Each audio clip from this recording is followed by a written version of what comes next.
How are you?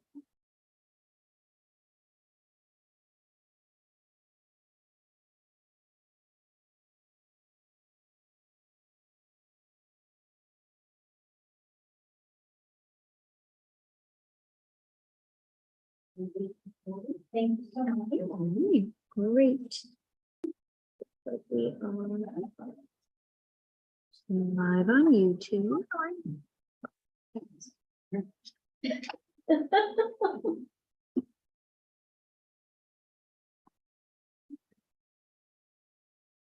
Make sure. Okay.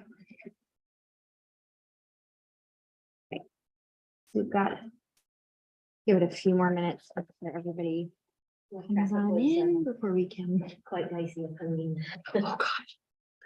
Yeah, I grew up in Framingham, but I recently moved back, and I live over on Pleasant Street, which is like maybe 2.5 miles away from here.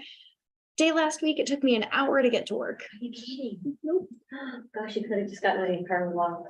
I know. I Would've been considered it. I was faster. just going to abandon it. It's got a low tire in it anyway, so I can just abandon it on the side of the road. To go 2 miles took an hour? It was, yeah. It was a What doozy. time? Like 8, I left. Yeah, I had to Was go it the construction and the train combination? It must have been, yeah. I think I got caught behind the train and then Union Street and all that jazz. That's crazy. Yeah, it was Could have walked faster, huh? Yeah, I can get to work in New Hampshire in an hour and 5 minutes. Isn't that amazing? It's that traffic though, like Route 30 and 126. I mean, I don't know, they gotta do something. I don't know where they can go with it. I don't know. If they could get people to stop turning off of whatever that street is, like, I don't know why they go across a double yellow line. Yeah. From, what that street's called. Hello.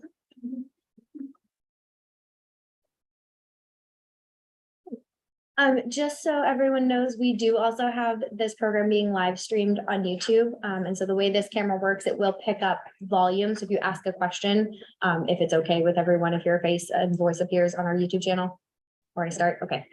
Want to make sure that I alert everyone of that in case someone is not comfortable with that. All right, so I guess we're gonna get started. If other people join us, they're more than welcome to hop in as we go.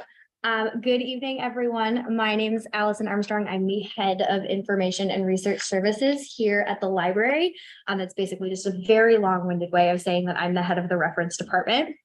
I'd love to welcome you to our brand new technology learning center space. This is kind of the inaugural program for this space, so we're really excited about it. And tonight's program in particular, we're very excited about, which is Introduction to Genealogy Research with Michelle. Michelle McGee worked for the TJX corporations for almost 30 years before retiring and then enrolling in a genealogy certification course through Boston University.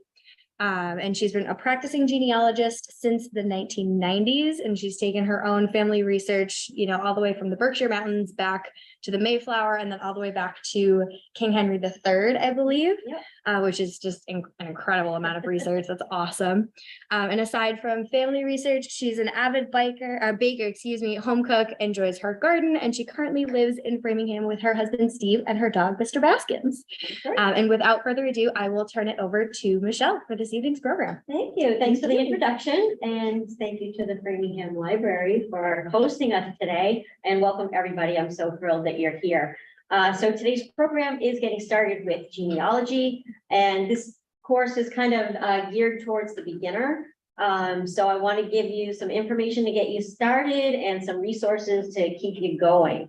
That's kind of the goal here. So what we're going to take a look at today is taking the first step into your genealogical journey, documenting what you know, recording what you then find, researching online, common pitfalls, and then we'll have some Q&A at the end. So common pitfalls, just so you know, we kind of touch on those throughout the presentation, and they're documented in your handout. So I'm probably going to skip over that just so that we can have more time for Q&A if we're running long. So we'll take a look at the clock at the end, and then we'll see where we're at. And we might just forego that and go right into Q&A. So let's see. So what is the first step? Just like with any epic journey, it starts with a single step. So what you're going to do is start with and you're going with what you know. You're going to ask yourself 2 questions. What do I know? And what am I seeking? So what do you know? Maybe you know your name. I hope you know your name. Maybe you know your parents' names, maybe where they were born, their birth dates. Maybe you have that information for your grandparents as well. You have siblings, aunts and uncles. You want to start writing down what you know. And that's kind of going to help lead you to the second question, because what you're seeking might not be clear when you're just starting out. So you might have heard in your family lore that, oh, we came over on the Mayflower, or, oh, I have a great grandmother who's a Native American, or, oh, my parents came over from a foreign country and they came here. And those are really big, lofty things to look for, but you want to start really small. And so you want to start with what you know. And let's get that written down. So what do you know? Start with a simple pedigree chart. And I'm going to explain what that is. A pedigree chart traces a single family lineage back through multiple generations. It can be on paper. You can write it down just in a notebook if you want to. It doesn't have to be anything formal. There are definitely forms available online that you can download, and there's some information about that in your handout. You might be using family tree builder applications like through ancestry.com or Family Search or MyHeritage. You may have family tree software right on your computer, like Legacy Family Tree. And they all have a different form of a pedigree chart. And you're going to want to start filling that out with the information that you already know. And it's the blank spaces at the end of your exercise that are going to lead you to where you want to go next. So this is just what do you call it? An example of a pedigree chart. This is mine. You're always going to start with yourself, and you're going to be in the number 1 spot. You're number 1. Your father is going to be in spot number 2, which is up above. The males are always on the left side, and the females come on the bottom on the right side, depending on how you're oriented here. So there's me, there's my dad, my mom, and then his dad and his mom, my grandparents from my mother's side, and then on back. And you'll notice there's no cousins. Can you blow that up? I can't see anything. Oh, you can't see it? I mean, it's so teeny. I can't blow it up, but we're We can, if you're okay with it, get this from you, and if we can take down everyone's emails and send it out so you can see kind of as an example. Yeah, I'm so sorry you can't see it. I thought for sure I would have blown it up big enough. But I will. Is it really hard to see? If you do Control Plus, it might. Right. Does it make it bigger? It does a little bit. Is that better? And Control minus will get it back down. Oh, thank you for that. I love tech tips. So what I wanted to point out here is you can see my grandmother is still down here at the bottom, Rita Mary Pellerin. And you can see these blank spaces, that I highlighted, the things that I don't know. The things that I don't know are the things that I'm going to go and start looking for, because I already know what I know. I want to know what I don't know. But you'll notice in the chart, if you can see it, which I really apologize, there's no cousins, there's no siblings, there's no aunts and uncles. It's just my ancestral line, me to my parents, to their parents, and so forth. And that's a pedigree chart. Those other lines are called your collateral lines. You might see that term come up here and there. It's the collateral lines. They can offer you really great information, but a pedigree chart doesn't cover them. So for now, we're just looking at a simple pedigree chart. So once you've documented what you know in your pedigree chart or whatever format you're using, you want to start thinking about where those gaps are, and that'll kind of give you an idea, leading you back to the other question of what am I seeking?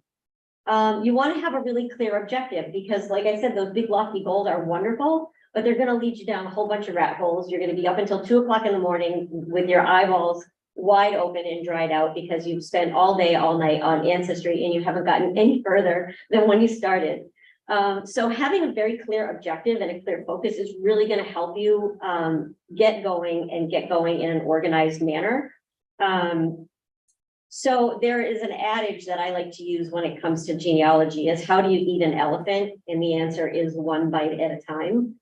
So I look at that one bite as one person. So you want to really go through this and focus on one person at a time.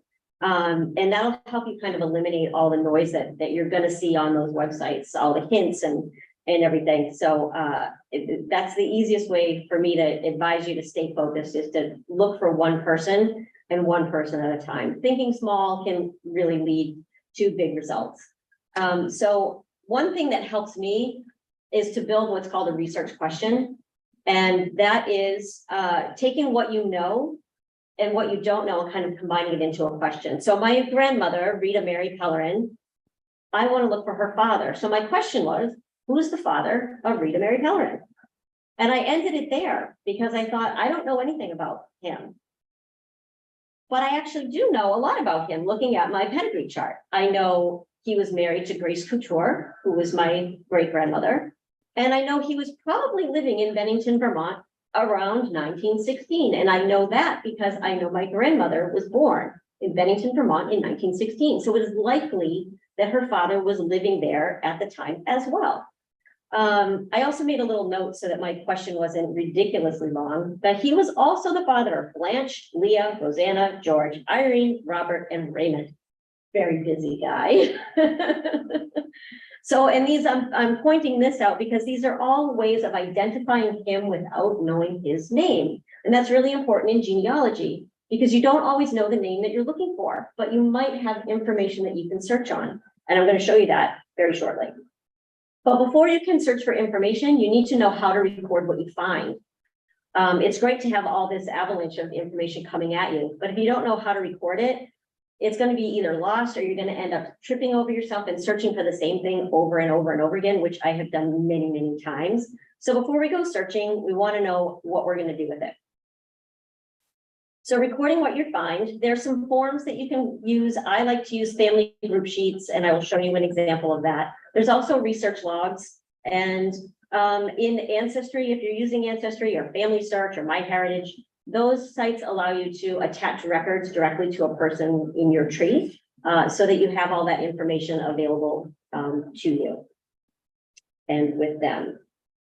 So this is an example of a family group sheet, and I apologize. I'm going to try my Control and Plus again that I just learned to zoom in a little bit. So the family group sheet looks at not just an individual, but an entire family unit. So the parents, husband, wife, and the children. It gives details about where they were born, what their occupations were, where they may have lived. Information like that is also other ways of identifying people without their names. Occupations are really important to follow because they can help you weed out if you've got two people that have the same name, but you know that one was, let's say, a weaver in a woolen mill. That's going to help you weed that guy out from the other people of the same names later on. So keep note of occupations when you stumble upon them. It can be very, very helpful. You'll see we have information on both the parents, husband and wife. Now, women are usually recorded with their maiden names. If you know the maiden name, if you don't know the maiden name, leave a question mark. Because a lot of the times women give up their names when they get married, as I know I did. But you always want to make sure that you're going back to what their original name was. So it's important that you log that information and don't just record them and with their married name unless you as soon as you find out that maiden name, you should definitely record it and keep it consistent. This also gives you information about children, their given names, their birth dates, and also their marriage dates. And then once they get married and have their own children, you can start another family group sheet for them. And you want to track these people as a unit through time. And it's really interesting how it unfolds and helps you keep track of information. It all comes down to the information. And these are forms that you can download right off of Ancestry. MyHeritage also has forms, Family Search. You can randomly Google search for genealogy forms and you're going to get a lot of stuff. Don't pay for them because they're available, readily available for free, pretty much all over the internet. And you can print them blank and fill them in by hand and file them if that's your jam. You can fill them out online and save them to a folder. I tend to build them in Microsoft Word and Excel because that's just my comfort zone. But there are definitely forms available online. The next one I want to show you is a research log. Whoops, oh, here we go. Research logs track where you've been. So, and what you've searched for so that you don't keep searching for the same thing over and over again. I can't stress it enough. Research logs has saved me on any number of occasions when I've gone to bed at night. I think I'm going to go back in the next morning, and then 3 weeks later, I'm finally back to it because life takes over sometimes. And then I sit there and I wonder, what did I do? What was I going to look for next? Who is this person? So I like to just have a simple log that shows the date that I searched, some information about where I got the information, the source. What was the source? What was the repository? Did I go to Ancestry? Was I on Heritage Quest? What was I looking for? Was it a census, a birth record? Just simple information like that. I'm going to show you one that I filled out, and I know you're not going to be able to see it. Here we go. So the log that I use has a bit of a source citation. So where so I can get back to the record if I don't have the link. Links get broken, links expire. So it's always really important to write down the actual record information so that you can get back there without it. My subject matter, so who was I searching for? And then the purpose of the search is, why was I looking for this person and why was I looking where I was looking for them? And then any results or findings. And that's the simplest form that I use. What I wanted to show you in this form is that I don't just log what I found, I log what I didn't find. I didn't find this family that I'm looking for in the 1871 census. And that was a clue for me to look in a different manner, either try a different spelling of the name or look for in a different area. So at the very least, at the end of the day, when you're finishing up your research, just write yourself a note. What did I do today? Where did I leave off? And where do I want to go next? It'll save you so much time because you don't want to, time is precious. You don't want to keep rerunning the same searches over and over again. So now we're ready to go, right? We're ready to search. I got my question. I know who I'm looking for. I know what I know. I know it's written down. And now I'm ready to go and look at the records. But then what do I do? What do I look for? What records do I look for? What's out there? So we have our question, and now we're looking for answers. And where do we go? So if you're, as an example, if you're looking for a parent, you want to look at records where parents are named. So things like vital records, your birth records, your marriage records, things of that nature. Death records often name the parents, not always, but often they do. It's normal that they do. You can look for census records. Census records record entire families. And if you're looking after 1850 in the United States, those records are going to list everybody by name. Prior to 1950, only the head of household was mentioned, and then everybody else was a tick box under female age 21 to 14. But after 1950, everybody actually had names. So that makes it a little bit easier. Other records that would contain a parent's name are like church records, baptismal, or whatever. It could be whatever your denomination is. The records of your church or religious affiliation would probably have religious rite records, whether it be baptisms, marriages, bar mitzvahs. They would have that information. So the key is knowing what parish, what religion they are, and that comes down to that identification on like your family group sheet. Another way of identifying somebody by their religious affiliation. And so those are things that you can use to look for and search for your relative. So we're going to go searching, but there's a couple of more tips that I want to let you in on before we go. It's really important to understand the records that you're looking for and what is available in the location that you're searching. There are guidance pages on all of the major websites. And I'll show you how to get to them on a couple of them, but they have instructions on how to search, They have tips. A lot of them have videos on how to get started. There's a lot of really great information out there. You can use what's called wildcards, which are certain characters that you can put in your search criteria, in your search name in order to expand your results. And using spelling variations. And I didn't know this until very recently, but the concept that a name is spelled one way, like there's a right way to spell your name, is really a 1900s, 20th century concept that didn't exist before the 20th century. People just spelled names phonetically, and it was really up to whoever was writing it down. It was up to them to spell it however they wanted, however they heard it. There really wasn't any sort of right or wrong way to spell. It was just you sounded it out, and that's what it was. So you want to search using spelling variations, and I'm going to show you some good examples of that. And again, searching small, go directly to a record set or an individual record to search. You're going to yield much better results. So I'm going to exit out of the presentation at this point, and I'm going to go into looking for some records. Does anybody have questions at this point? I was going to hold questions to the end, but if there's something you want to ask now, I can. No, we're going to keep going. Okay, we're going to keep going. So one thing I want to show you, which is really, I think it's earth shattering, is there's a site called Family Search. I don't know if any of you are familiar with Family Search, familysearch.org. It's completely free. They probably have the most record sets available anywhere online. They're run by the Church of Latter-day Saints, and they are just the most incredible site in the world. You can get almost everything everything you can get for free. You can't always get it directly from home.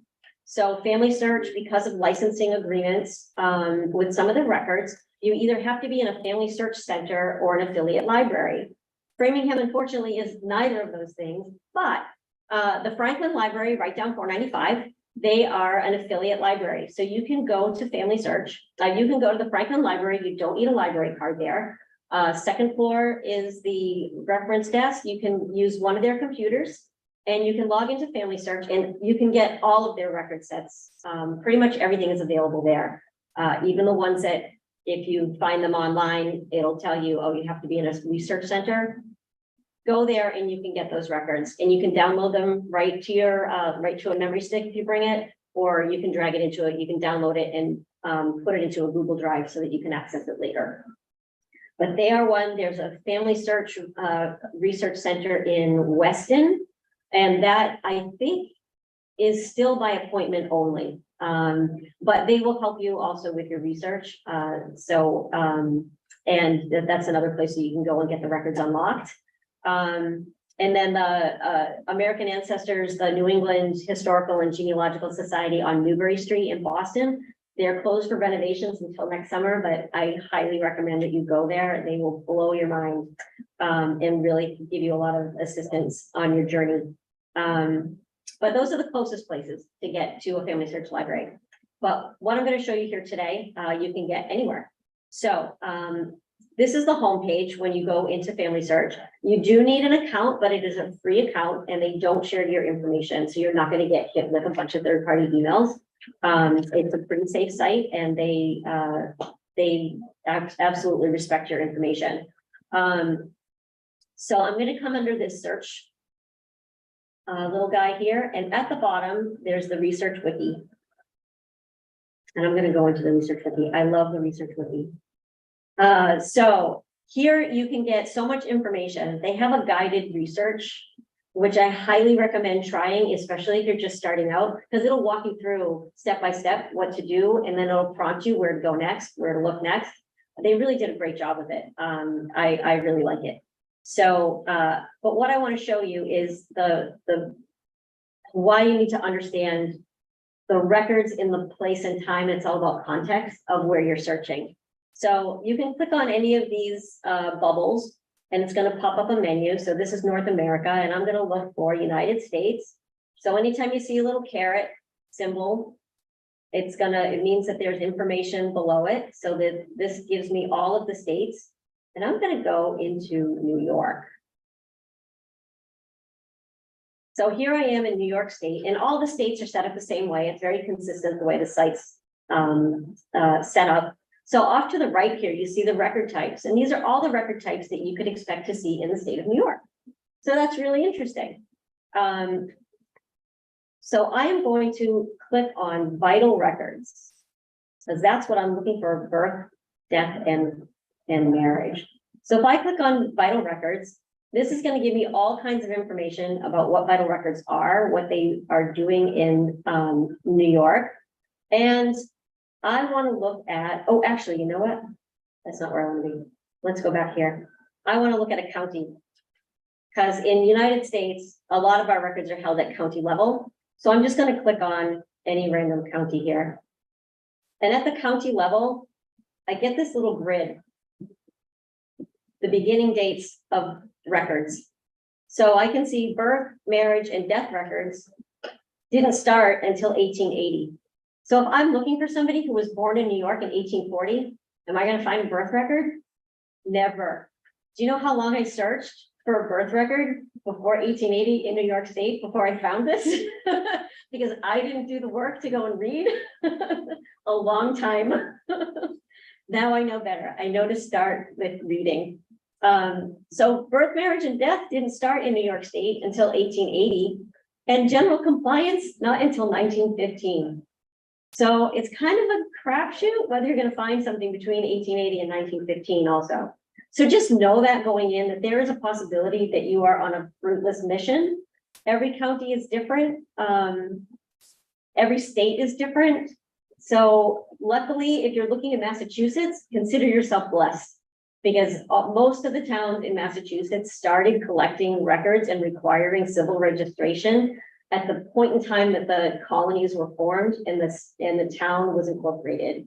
So you're going to find a lot of records if you're searching in Massachusetts. New York, not so much. So let me also show you how to get to some help. If you go up here under, up towards the top on the right, you see a little question mark. If you click on that question mark, that's their help page. And you can go down into help and learning.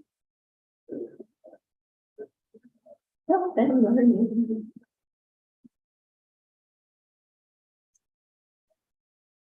And down below, you can search by topic and then searching records. This is a great place to start if you don't really know much about searching. It'll give you search tips on all different kinds of records. How do I search the Catholic records or catalog records? How to read old handwriting, that really comes in handy. So there's all kinds of different tips and tricks and information in the wiki. Ancestry also has a similar help and learning center, also located conveniently under the little question mark at the top right of the screen. So I think the sites are kind of working off of each other and putting things in common places so that people can find them easily. But if you are searching, and one thing I wanted to show you about the research wiki is it doesn't just give you information about what do you call it, about family search. This is general genealogy. I'll pop into Vermont and see what we find here. So if I just click on church records, let's see if that yields anything. I wanted to show you that they show, oh, I clicked on the wrong one. But my point here is that the information that you get out of the research wiki will lead you to other places. It's not only about family search. It will help you with ancestry. It will help you with Heritage Quest. It will help you with overseas records and repositories. It's really quite amazing. So I wanted to show you a few records and a couple of search tips. So I'm actually going to go into Ancestry now. So this is the Ancestry homepage. I have a membership there, so I logged into my account through the library. You can go through Ancestry Library Edition and get all the goodies for free. So you don't have to pay for genealogy. It's really expensive if you think about all these memberships. But you can go to your local library and search for free and get all the same information that you can get at home with a membership. You said you have to be physically in the library to do the It search? depends on the library. So Framingham, you have to be here, but you can be on your own computer or on one of their computers. In Franklin, you have to be on one of their computers. But there are some libraries that allow you to log in just using your membership, your library card information. So it depends on the library. So check with, yeah. I have been fighting with Ancestry about this, for a little while, so, Ancestry, the in-home access was something that they did during COVID, and they have since rescinded that. Oh, they did. Those They did, stinkers. yeah, so, any library that does have Ancestry access, it will be in the building. So we have laptops in this card that you can use in the library, or you can use some of our desktops if you like, but yeah, you do have to be in here, and of course, we have to reference staff and we can help you, with your searches and everything. But yeah, Ancestry has rescinded their in-home access.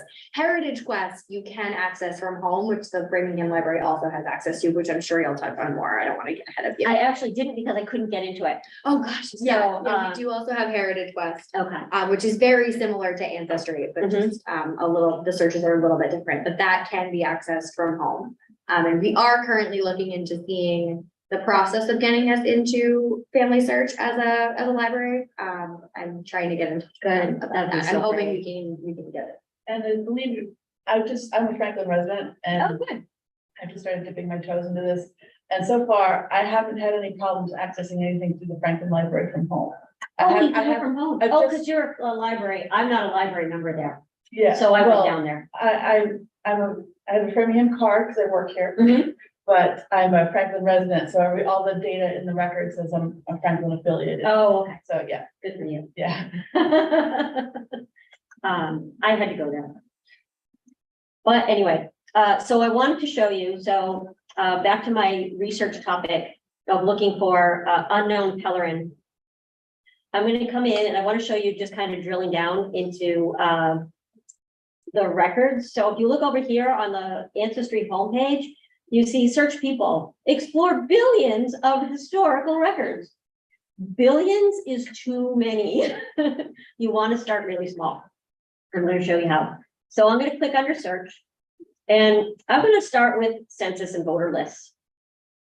I'm going to start with the census because I know my grandmother was born in 1916. And I think there's probably a pretty good chance that she was enumerated in the 1920 census. So I'm going to start there. So if I go into the census and voter lists, it's going to include not just US census, but it's also going to include UK census, Canadian census, all the state census. I don't want all that information. So I'm going to go under narrow by category and I'm going to click on US federal census. So now actually I have a different search pane and these fields are specific to the US federal census.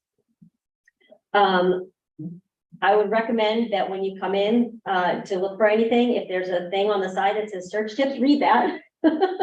It'll help save you a whole lot of time. I'm going to scroll down to the bottom here because I want to also read everything that's on the page before you search. Because now I see included data. Well, all of the censuses are included. And why would I want to search the 1790 census when she wasn't even born until 1916? So I'm going to take a look at specifically the 1920 United States federal census.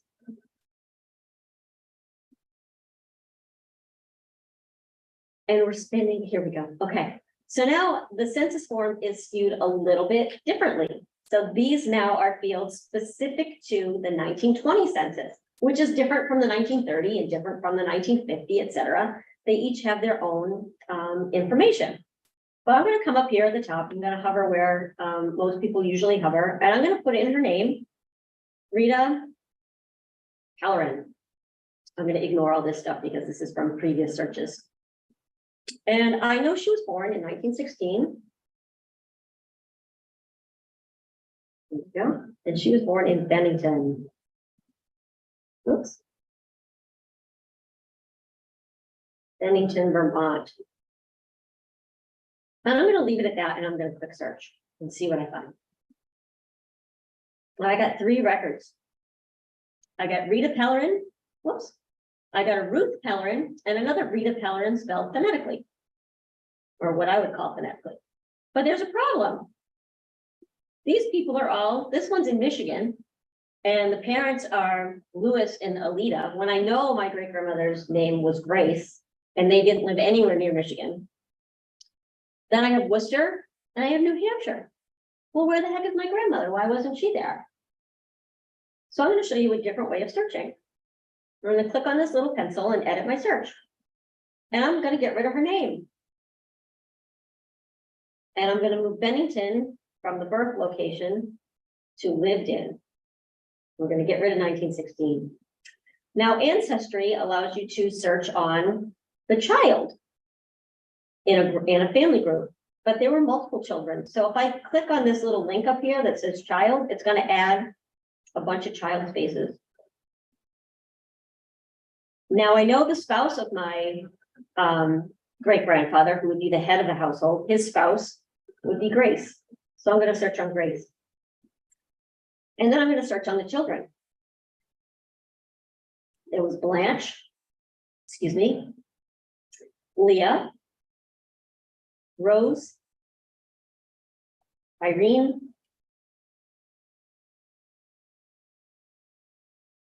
George, and Rita. Now, she had two younger brothers, but I don't know if they were living during the 1920 census, so I'm going to leave them off. But all of these folks should have been alive then. No last names, right? No surnames here.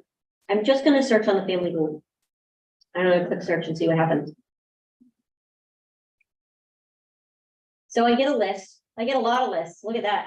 85 million search results. But I'm only really interested in the ones that bubble up to the top because they're going to be sorted by most relevant. And I see nothing that says Pellerin. I see Cornell, Ellie, but I see Pelvin, Grace Pelvin. It's in Bennington, Vermont, and that looks interesting. So I'm going to click on that and see what's up. Oops, clicked on the wrong one.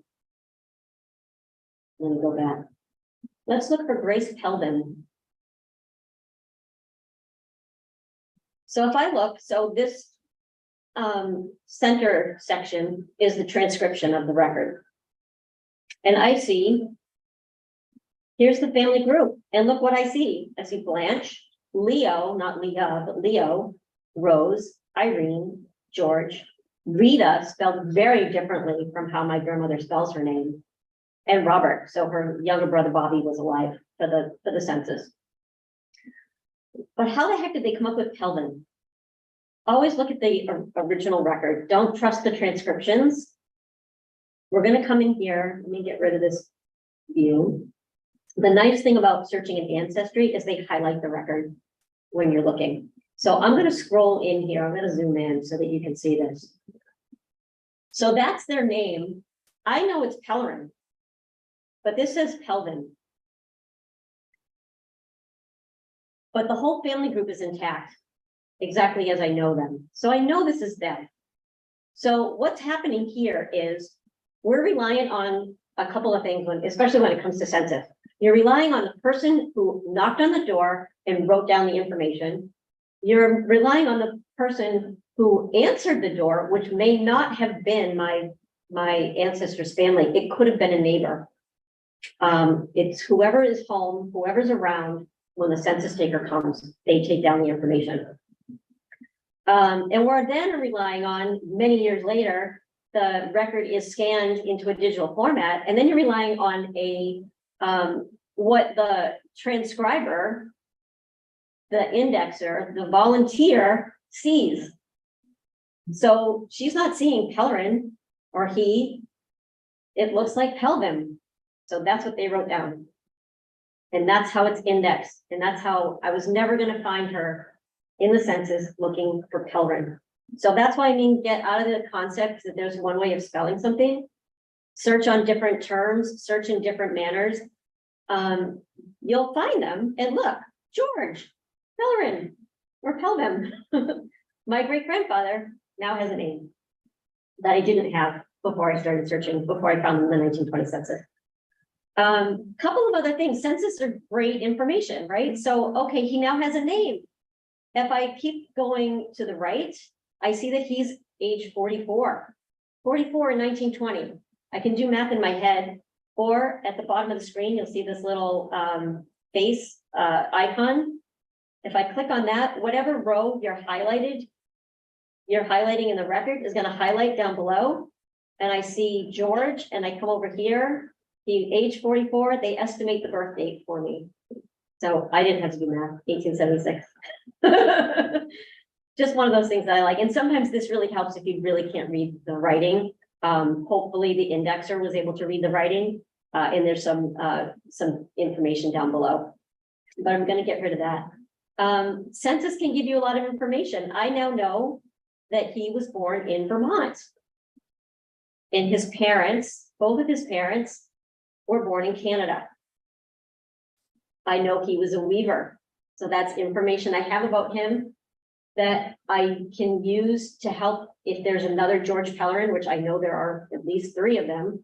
I can try to separate them knowing that he was a weaver. And he worked in a woolen mill. But I can also get a sense for the neighborhood they lived in, right? Census are wonderful things. Look, woolen mill, woolen mill, woolen mill, woolen mill, knitting mill. These guys were all working in the mill. And what's funny? Over on the right, they lived on Mill Street. So because the address was here, I was able to go to Bennington, Vermont, and I was able to stand in front of the house where my grandmother was born. And right next door was the big woolen mill. Everybody in that neighborhood worked at the mill, and they were all dependent on that mill for their livelihood. Another thing that the census tells you, if you look, you can see a lot of people, birthplace in Vermont, New Hampshire, Massachusetts, New Englanders, but their parents, there's a lot of Canada, If I go to the next page, always look at least 1 to 2 pages before, 1 to 2 pages after. You're going to get a real sense of the neighborhood, how they fit into history. What was happening? Is it a blue collar neighborhood? Is it a white collar neighborhood? You can see Ireland, Canada. So a lot of immigrants. It's a second generation immigrant neighborhood because now we've got the kids being born here. All the parents born overseas are born in Canada, which I find fascinating. Another thing is families live together. They migrated in groups and they didn't really stray too far. So if I look on the next page of this census record, all the way down at the bottom, see a very familiar surname, Frank Pellerin. Frank was the head of the household and he was 75 years old. He is old enough to be my great-grandfather's father. I'm not saying that he is, the record doesn't indicate that, but it's a clue, right? So keep looking through the census, look a couple pages forward, a couple pages back, pay attention to the surnames. Because people migrated together, they lived together when they got here. They lived in these big immigrant communities, and they didn't stray far because that's where the work was. That's where their community was, that's where their support was. So census is an amazing place. Another thing too, if you find your relative at the very top or the very bottom, flip over to the next page or flip over to the page before, and you might find the rest of their family group. So here's the rest of his family on the next page. I also want to show you when I click out of here. So this first page that we came to that had the transcription, over to the right, Ancestry loves to throw you a bunch of hints, which is good and bad. But looking at all these hints, they're all about Grace Couture, my grandmother, or Grace Pellerin, Grace Royer. That was her married name after George died. She remarried and she was known to me as Meme Royer. But I'm looking for George. So this is a distraction for me. So make note of it, know that these things are there, but stick to the person that you're looking for. Same with when I found that Frank Pellerin in the census. When I first started out, I would have just taken that and run with it and spent a whole week just looking for Frank. He may or may not be related to my George. But so that's why I mean, stick to one person. There's only one record in here that was of any real interest to me right up front. And this was the marriage record. Grace Couture Pellerin, marriage record. And I thought, I wonder when she got remarried, because I don't really know. So I clicked on the record. I'm going to go right to the actual record. Come on. There we go. And I can see, and I hope you can see. So bride, Grace Pellerin Couture, or Grace Couture Pellerin. Grace was her, Couture was her maiden name. Name of groom, Napoleon Royer, so I know that was my Pepe Royer. Residence of bride, Bennington, Vermont. She was widowed. Second marriage, number of marriage, second. But there's a lot of information I can get about George in here. George isn't mentioned in this record, but what does it tell me about George? She didn't leave Bennington. She's still in Bennington, Vermont when she got remarried. So it's likely that he also died there. They hadn't moved after that 1920 census. Also, she got married September 24th, 1923. So I know George died before 1923, but after 1920 because he was in the census. So now I have a very small window of dates to look for his death record.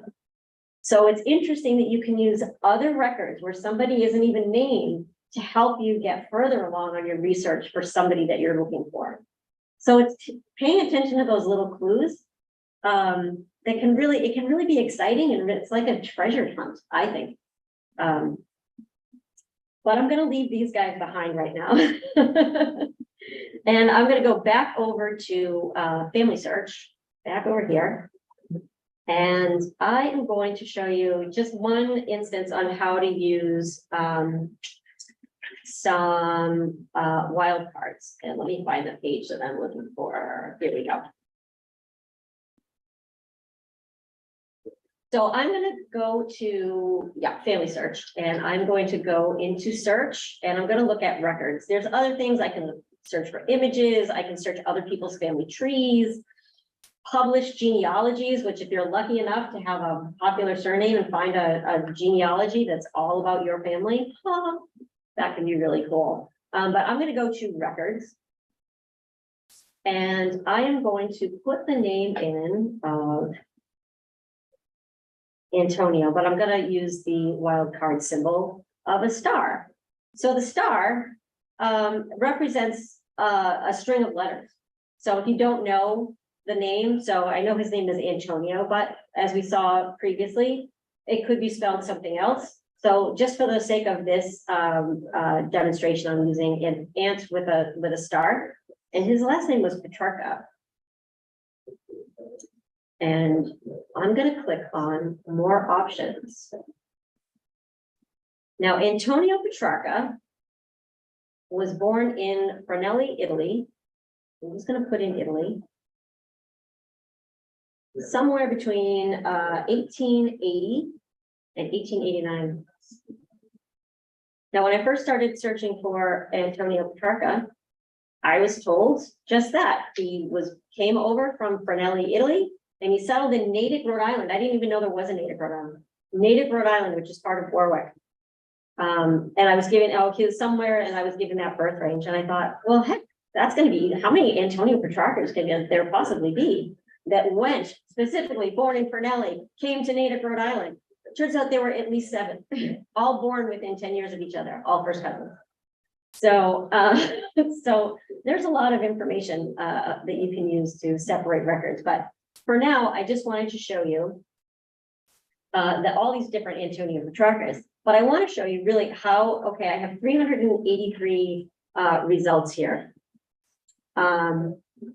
Let me see, am I in the right place? In Ancestry, you filter the record collection up front, and in Family Search, you do it after.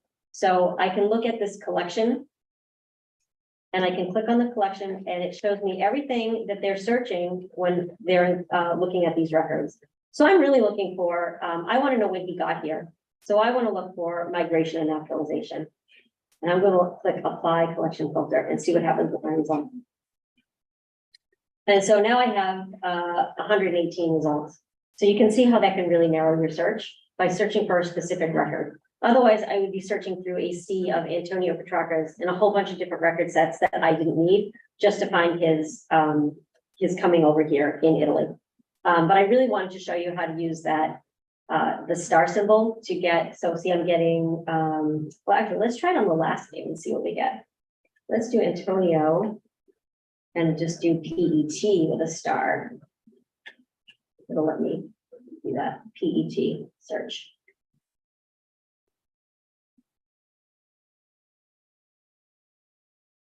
So you can see now I get Petrocelli, Petty, Petrucci, Petruzzello. So that star can be really helpful if you don't know how something is spelled, or in the case for my Pellerins, where I know their name is indexed incorrectly, I can use PEL asterisk and I can get to them. It's just another way of getting to them. Another wild card symbol, if you're really having trouble finding, is a question mark. And a question mark is going to replace, let me go back to my search here. It's going to replace a single character. So if I go Antonio and Antonio, and I'm going to replace this. This is probably not a good example because Petrarch is so specific, but if I didn't know how to spell his name, I could put in a question mark, Petrarch, and replace any of the letters with a question mark. And that would search on, oh, you know what's a good one to use? Like Anderson. Could be Anderson with an O, Anderson with an E. If you put the question mark where the O is, it'll pull both of those records. So if you have common last names like that, or if you don't quite know how they're spelling it, that question mark can replace a character and it'll help you get more search results. And there's information on how to use wildcard characters on all the major sites. So you can look in their help pages and you'll find it. And it's really interesting how it works. So I'm actually going to continue searching for Antonio, but I'm going to come back over to Ancestry. I'm using Ancestry more because that's just, I think it's the more common, and because it's something that you can search for free in the libraries and not have to pay for an expensive subscription. I'm all about getting stuff free. So I thought you had to pay for Ancestry. Not if you're in the library. If you have Ancestry Library edition. Oh, and a tip about Ancestry and paying, it's that time of year again when they start cutting their rates for gift subscriptions. So my husband always gets me an Ancestry subscription every year for 50% off during their Black Friday sale. And he buys it under his email address and then he gives it to me as a gift and then it goes into my account. So it's just a way that you can, all of the major search engines do it, all the big genealogy sites do it. They all have sales, watch those sales, because if you really want to get a subscription, if it's something you want to just be at home and do your work, which is perfectly understandable, that's a way of doing it. So it usually, I think he usually pays about $200 for it or so. I don't remember what the rate is, and gives it to me as a gift. So it's a way of getting the full global search membership at a much reduced rate and much more reasonable rate. So yeah, check those sales. So I don't know what time it is. Okay. I think we're doing all right. So I wanted to show you one more thing with Antonio Petrarca. So I want to go in here and I want to look for immigration and travel. So I really want to show you an immigration record. I think they're so cool. I am going to search on the A again with the star and the last name of Petrarca. Well, actually, you know what? I'm going to stick with that. I know he was born in 1886 around, and I'm going to do plus or minus 2 years because it's not exact. It might not be exactly 1886. And in some records, the birth date, don't ever search on an exact date because just because that's the day that they were born doesn't mean that that's the day the records think that they were born or an indexer thinks they were born. So I try not to use the exact very frequently. And I want to look for his arrival. We thought he came into New York around 1900.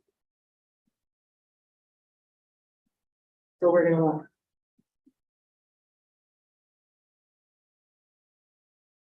So here we are. So I've done this search before we got here, and I know that Antonio is the one we're looking for. Oh, here we go. He's right here. The first one at the top. So he came in June 12th, 1900. But what I wanted to show you here is you have these sliders that can help you narrow and broaden your search. So because the A is very broad, I'm just going to leave that at broad. But Petrarca, I know that was his last name, so I can go down and weed out some of the non-Petrarcas that might be in the record. He was born in or about 1886, plus or minus 2 years. If I'm not seeing him, I can expand that up and do a broad search. I can bring it to 10 years. I can narrow it down to the dreaded exact. But I'm gonna actually move that on to plus or minus 2 years. Arrival 1900 in New York. So actually, I can also, another way of editing this is I can click on the little pencil icon up here. And I'm gonna put his birth location as Italy, because I know he was born in Italy. But let's just see if my record's changing. Okay, still 45. But I know he was born in Italy, so I'm gonna put that to exact. So here he is here at the, or was at the very top. Did I move the wrong one? Oh, I did move the wrong one.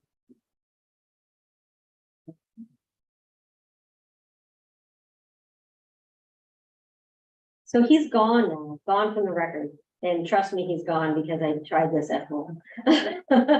He's not there, even though I know he was born in Italy. There's no doubting that he was born in Italy. But if I move that back to broad and I click apply, here he is again, arrival date, June 12th, 1900. Because the indexer doesn't have him being born in Italy, it has him being born in Fernelli. So the search engine can't find him under birth Italy. So another reason, don't go to exact because you might miss out on some of your searches. You can go near exact, but just be aware that that could filter some things out that you don't want to filter out. But anyway, my point coming here is I wanted to show you an immigration record. So here is my paper record. Wow. Good luck with this, right? So old handwriting is such a joy.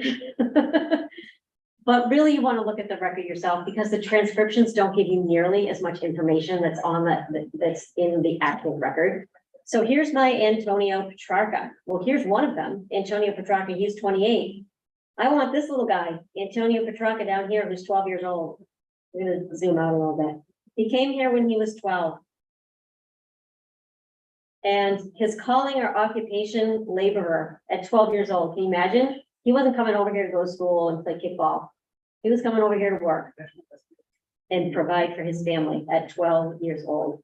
So here he is, nationality Italian, last residence Fernelli. And you notice there's a lot of guys from Fernelli. There's 5 rows, 6 rows of people from Fernelli. And you're going to see that in a lot of these records. There's a lot of people coming in from the same location. Right? People traveled in groups, sometimes family groups, sometimes neighborhood groups. They usually travel together. So even if you've got him alone on a line, there might be more. Look forward, backward. Don't just look at the one record. But he came into New York and he went to native Rhode Island. And I wanted to show you, let's see, he's down here actually. He's this guy. So he went to live with his uncle Pasquale and Raphael in native Rhode Island by himself, trying to find his people. But look, there's some scrawl. There's some scrawly text next to his name that says with uncle list CC 26. So that's telling you, look at the next page, row 26. So we're going to look at the next page, row 26. Sorry for all the scrolling. I know it's probably making me dizzy. Here we go. Row 26, Luigi Petrarca. That's his uncle. I can now start building a family group, right? I have Antonio. I now have an uncle. And I have 2 more uncles because he was going to visit Pasquale and Raphael, right? So this guy, how does this guy factor in? So if I look over here at Luigi and I go all the way over to where he's going to see, this actually does say brother-in-law, Petrarca, Raphael in native Rhode Island. So his brother-in-law, Raphael, is my guy, Antonio's uncle. So these guys are related somehow. But there's a ton of information on these records. I love going forward and backward and seeing how different family groups came over. And you'll see in a lot of them, you'll actually see chain migration. Antonio went home in 1908, and then he went back again in 1910 to bring his sister over. So you can, it's like living history. It's like the history of this country, right, in these records. It's so, so cool. And your family, our families were part of it, right? So that's just, that thrills me. That's what keeps me going, is knowing that we were actually part of this whole place that we call home, right? So that was the last record that I wanted to show you. If you have questions, I can pull up records. If you want to know how to search something, it's really hard to sit there and have somebody show you things for their family when you desperately probably want to search for your own family. But we couldn't get the technology working to give you guys laptops and have you follow along with your own people.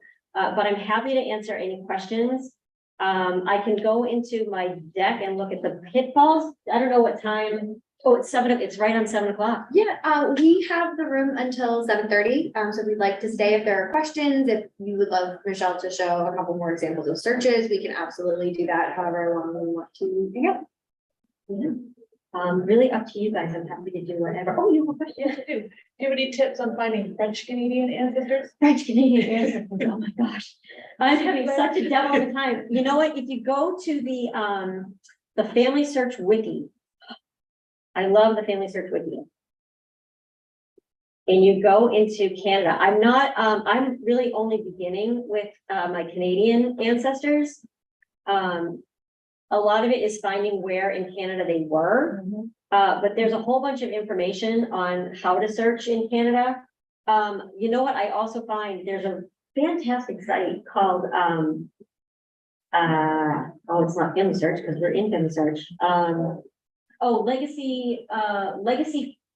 Legacy Tree webinars. So, Legacy Family Tree, it might be Legacy Family Tree webinars. Let me look it up. They have a whole library of webinars. And when you are, Legacy Tree webinars, let's see. Oh, it's familytreewebinars.com. Familytreewebinars.com. So the trick with familytreewebinars.com is when there is a live webinar, you can go to the webinar library or upcoming webinars. When there's a live webinar, you can join it, you can register for free. It's totally free. If you can't make the date and time, register anyway, because they're going to send you a link to look at it later for free, and you'll have access to it for 7 days. And a lot of the times they have a bunch of different topics on genealogy. Sometimes it's Canadian. I did watch some Canadian research ones there. You can also go to YouTube and search on genealogy webinars or Canadian genealogy research, and you're going to find like a sea of videos for you to watch on how to do things, tricks on different lineages. And I would start with Family Search because they've got an amazing wiki that will help you with your Canadian research. Canadian's really hard. What's great about Canada research is there's been no wars in Canada. So records are intact, right? And it's mostly, a lot of it's church records. So people didn't really leave except to come here and work in mills, right? So my whole family was from Quebec.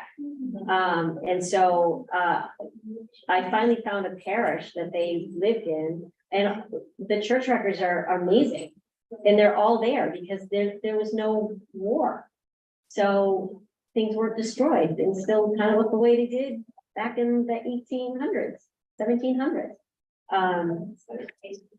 So I don't unfortunately have a lot of tips except for watch webinars because that's usually what I do. And then I follow along with my people while I'm watching them. But it's been a while since I tried to tackle the French Canadian side of it. You do need to understand the language. So there's definitely language barriers. And the thing about fun thing about Catholic church records, a lot of the times they're in multiple languages because the record might be in Latin, but the answers, like the, Some of the information is in French if you're in Canada. I'm looking through Italian records for my dad's side of the family, and they're a combination of old school Italian and Latin, which is kind of blowing my mind. But have Google Translate right next to you, and you can type things in. It's not perfect because the meanings of words changes over the centuries, but it'll get you close enough that you kind of figure out what's going on. Yeah, Canada. I gotta get up there. Yeah. Yeah. I think we need a bus trip to Canada to do some Quebecois research. Anything else? We'll go back and talk about some of the pitfalls just quickly. So things that people do most often, let me put this in presentation mode, is once you get in there, copying other people's trees, please don't. I also recommend that if you are building your tree on like Ancestry or MyHeritage or Heritage Quest, make it private, especially when you're first starting out, because you're going to make mistakes. And the easiest way for those mistakes to get perpetuated permanently is by somebody copying your tree, not knowing that you're just starting out and thinking that, oh, if it's on the internet, it must be true. I've made that mistake so many times. You don't know about somebody else's research. You don't know how thorough they were. They may have copied it from somebody else, especially if you come across a tree that has no citations, no record attached to it at all. Chances are that information was copied, and you don't know from who or from where, how many times it's been copied. But use it as clues. Definitely take note of things if there's names of interest. Use it as a clue to further your research. Not organizing or planning your research. I call it the willy-nilly approach. And I'm so guilty of doing that on so many occasions, but I find I'm more productive when I stick to what I went online to do. And so like today, look for George Kelleran, find him.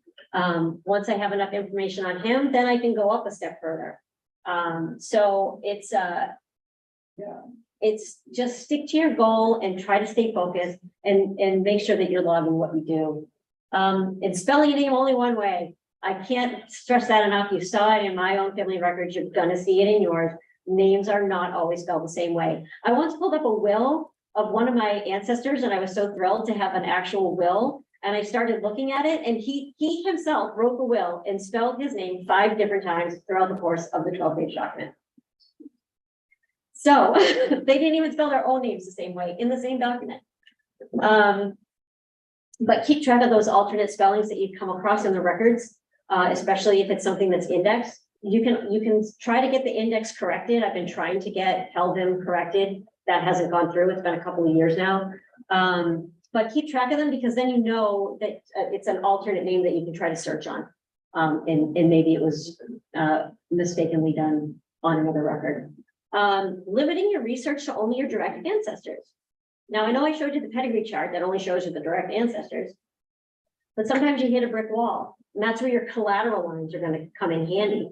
So if I couldn't find Rita in a record, or I could search on any of her 8 siblings, right? And that's a collateral line, and find out, maybe I can get to her parents from one of her siblings.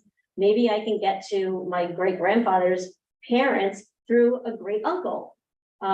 So kind of look at all of the, if you're running into trouble, look at those collateral lines and see, just because, and I'll give you a really weird thing. My second great grandmother, she is not named in the birth records of her children, of 3 of them. She had 12 children. 3 of them don't mention her in their birth record. How's that for a kick in the pants, right? Seriously, she's on one, she's listed as wife. On another, it's Mrs. Williams. And on another, it's just blank. Like she had no part of this birth at all. But I can get to her parents through one of the siblings, right? So I can get to her through one of the other children because their birth records may have been complete. So I have other places, and that's how you use your collateral lines to look for people, especially women. Women are notoriously difficult to trace because we give up our names for the ones we love. unless you're in Italy, and traditionally they keep their maiden names in the records. So blindly accepting online hints. Ancestry is going to flood you if you open an account with Ancestry and start building a tree. You're going to get those little leaves all over the place. Everybody's got a leaf. I have 1,000 leaves that I haven't even looked at. Use them with caution. So don't just blindly accept them and then all of a sudden you've got 20 generations back. A lot of those people aren't really going to be your relatives. They use an algorithm to come up with those hints using information from other people's searches. What did they search for? Oh, they also searched for this name. Here's a whole bunch of records that they found. Doesn't mean that they're the records that you're looking for. So just use those little leaves with a bit of caution. Really look at them. Look at not just the transcription, but the original record and see if there's information, clues in there that you can use. But don't take them as gospel because you may end up barking up somebody else's tree. And then using the default record, the search all records, that 8 billion records. Try not to do that. Sometimes if you're at the end of your rope and you haven't found anything, it's fun to just throw a name in there and see what comes back. But try to get as close to the actual record that you are looking for, the information that you're looking for. I think you're going to have a little bit of an easier time and it's going to be worth the effort to find it that way. That was it. So unless there are more questions, I will hand it back to lovely Allison. Yeah, thank you. That was, I know for me, very informative. I, on a whim, once tried to do like a dive into my husband's side of the family because we were trying to come up with a name for our daughter. And I found the issue where every woman was named either Catherine or Elizabeth. And by the end of it, I was just all blurred together. I didn't know which one was which. I actually sent him a very angry text message. I was like, why are the women in your family named the same thing? It's ridiculous. He was like, where is this coming from? So this is really helpful for me as I kind of start to do all of that. I hope everyone else, enjoyed, got a lot out of it. Please fill out the program evaluation forms that we have out for you. And if you enjoyed this kind of programming, you would like to see more of it, you would like to see more of what we are doing in this space of the Technology Learning Center, please sign up for the library newsletter. We have a bunch of really, really great programs upcoming. In particular, we are in the new year hoping to start a computer basics and computer literacy course, which we're very excited about.